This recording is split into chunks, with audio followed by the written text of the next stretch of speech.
Hello दोस्तों, how are you? कैसे हो आप सब? मेरा नाम है राहुल शर्मा। आज हम एक वेरी इंपॉर्टेंट टॉपिक पढ़ेंगे।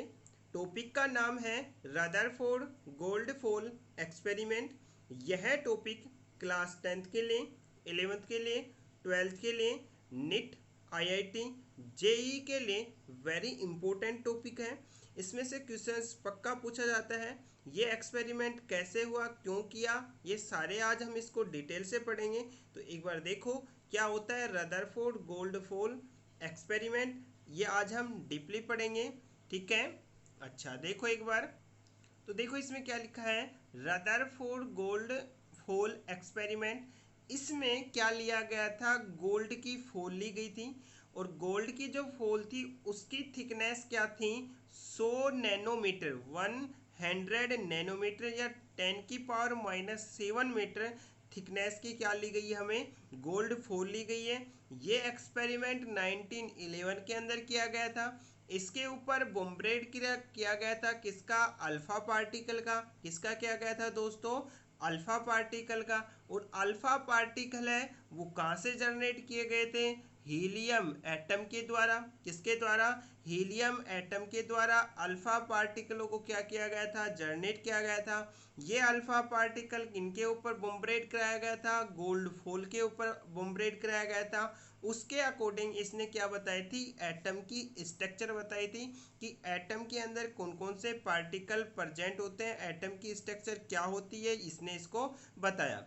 दूसरी बात यहाँ पे क्या है, फ्लोरोसेंस है। ये फ्लोरोसेंट मटेरियल के रूप में क्या लिया था, इसको जिंक सल्फाइड लिया था, ठीक है ना। इसके द्वारा इसको पता चला था कि ये इसके अंदर जो एटम है उसकी स्ट्रक्चर कैसी होती है, ठीक है। तो अब इसको मैं एक डायग्राम के द्वारा समझा रहा हूँ। ये डायग्राम के अकॉर्डिंग बहुत अच्छा समझ आएगा। तो एक बार देखो डिटेल से, ये डायग्राम है, ठीक है।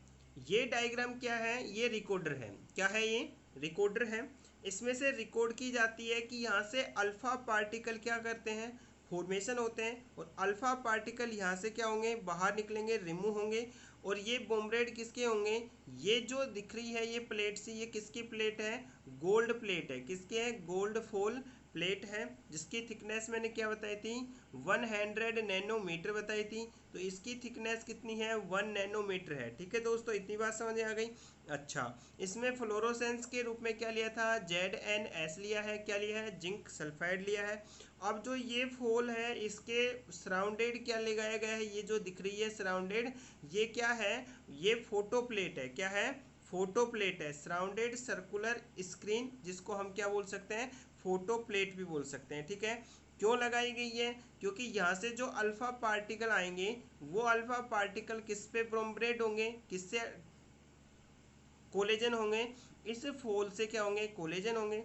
तो कुछ अल्फा पार्टिकल तो क्या हो जाएंगे, इसमें से पास हो जाएंगे। और कुछ अल्फा पार्टिकल इससे रिफ्लेक्ट होकर आसपास साइड में जाएंगे। और कुछ अल्फा पार्टिकल हो जाएंगे, वो क्या हो जाते हैं, रोटेट हो जाते हैं, वापस 180 एंगल के ऊपर बैक चले जाते हैं, ठीक है।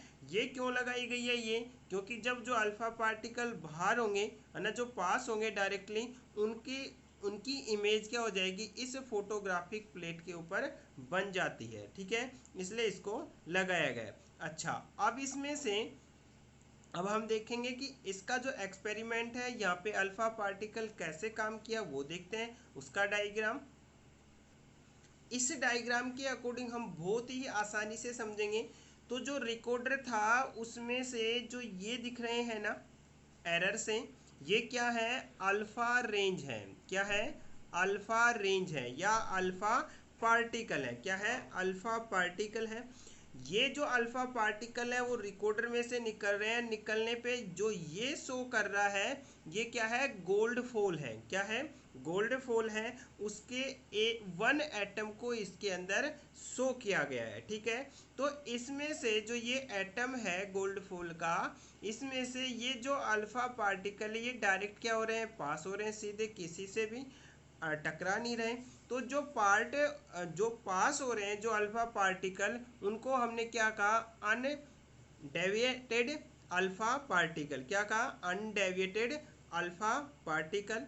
पर बट कुछ सम पार्टिकल्स क्या होते हैं, यहाँ से तो चलते हैं और परंतु कुछ क्या हो जाते हैं, रिफ्लेक्टिव हो जाते हैं। तो रिफ्लेक्टिव वेव उनमें से पार्टिकलों में से उसकी जो नंबरिंग थी वो बहुत ही लेस थी।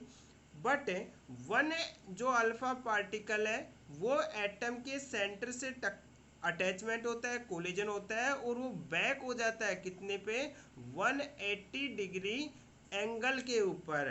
किसके ऊपर, 180 एंगल, 180 एंगल के ऊपर क्या हो जाता है, वह रोटेट हो जाता है। तो उसने इसी के आधार पर क्या बताया है, इसी के अकॉर्डिंग उसने इसकी स्ट्रक्चर को डेफिनेशन किया है। उसने बोला कि जो अल्फा पार्टिकल जो पास हो गए बिना किसी से रुकावट्स के, है ना, या फिर कोई भी उसको अनवांटेड जो अल्फा पार्टिकल थे उन उसका मीन्स उसने ये निकाला कि जो एटम है उसका अधिकांश भाग क्या होता है, एम्प्टी होता है। क्या होता है, एम्प्टी होता है। परंतु उसके जो बीच सेंटर है उसके अंदर कोई हाई मास का क्या है, कोई सॉलिड पार्टिकल है। वो क्या होता है, यहाँ पे जो जो मास है उससे टकराकर जो पार्टिकल जो अल्फा पार्टिकल वापस का, तो उसने बोला कि सेंटर के अंदर कुछ हाई मास का कोई पार्टिकल इसके अंदर रखा हुआ है। तो इसने क्या क्या बताया और मैं डिटेल से बता रहा हूँ एक बार आपको। तो देखो उसने क्या क्या अंदाजा लगाया था। All the positive charge and mass of the atom is found concentrate at the centre of the atom, it is called the nucleus. उसने बोला कि जो पॉजिटिव चार्ज है, all the positive charge and mass the atom found concentrate at the centre, मतलब जो इसका positive charge है atom के अंदर वो कंसंट्रेट होता है किसके अंदर, सेंटर के अंदर, एटम के सेंटर के अंदर। उसके जो पॉजिटिव चार्ज है जो उसका मास है उसने उसको क्या बोला, न्यूक्लियस बोला। क्या बोला, न्यूक्लियस कहा।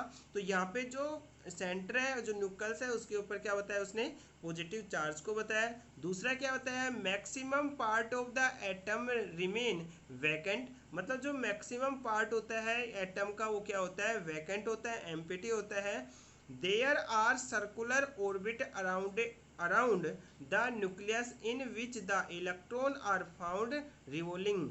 मीन्स क्या कहा, उसके अंदर जो पार्ट जो एम्प्टी पार्ट है उसके अंदर इलेक्ट्रॉन या फिर उसके अंदर क्या पाए जाते हैं, सर्कुलर ऑर्बिट पाए जाते हैं, जिसके अंदर इलेक्ट्रॉन क्या करते रहते हैं, रिवॉल्विंग करते हैं, रोटेट करते हैं। और जब रोटेट करते हैं उसको सर्कुलर पथ को क्या कहा उसने, ऑर्बिटल कहा। क्या कहा, ऑर्बिटल कहा। तीसरा उसने क्या लगाया कि atom is a electrical neutral. Atom क्या होता है, एक इलेक्ट्रिकल न्यूट्रल होता है। Hence the certainly the total number of the electron must be the equal the total number of the proton present in a nucleus। मतलब जो electrical neutrals का means बताया कि जो न्यूक्लियस है उसके अंदर जितने प्रोटॉन होंगे उसके आउटर में उतने ही, या ऑर्बिट के अंदर उतने ही क्या होते हैं, इलेक्ट्रॉन प्रेजेंट होते हैं। तो प्रोटॉन पे हम जानते हैं दोस्तों पॉजिटिव चार्ज होता है, इलेक्ट्रॉन पर क्या होता है, नेगेटिव चार्ज। तो जितने प्रोटॉन न्यूक्लियस के अंदर होंगे उतने ही प्रोटॉन इलेक्ट्रॉन क्या होंगे, ऑर्बिटर के अंदर होंगे। तो ये एक दूसरे को क्या कर देते हैं, न्यूट्रल कर देते हैं। तो इसलिए इसको क्या बोला, इसने क्या कहा, atom is a electrical neutral होता है। बस इतना ही बताया था रदरफोर्ड ने, इससे ज़्यादा उसने कोई डिटेल नहीं दी। उसके बाद कोई अन्य साइंटिस्ट आए उसने अलग इसकी डेफिनेशन दी, इसमें से कुछ इसके एक्सपेक्शन भी थे रदरफोर्ड के, है ना, वो अलग है। तो आज के लिए हमने इतना ही पढ़ा है, रदरफोर्ड मॉडल क्या होता है, वेरी इंपॉर्टेंट है। तो आज के लिए इतना ही था। यदि आपको फिर भी समझ में नहीं आया हो तो मुझे कमेंट में ज़रूर बताएं, है ना, यदि समझ में आया तो भी बताएं। यदि आपको कोई केमिस्ट्री में कोई टॉपिक समझ में नहीं आता है तो मुझे कमेंट में बताएं, मैं आपको उसका वीडियो बनाकर इस चैनल पे डाल दूंगा। इसलिए चैनल को सब्सक्राइब कर ले, आप मेरे चैनल पर नए हो तो ना। तो आज के लिए इतना ही था। सो थैंक्स, जय हिंद, वंदे मातरम।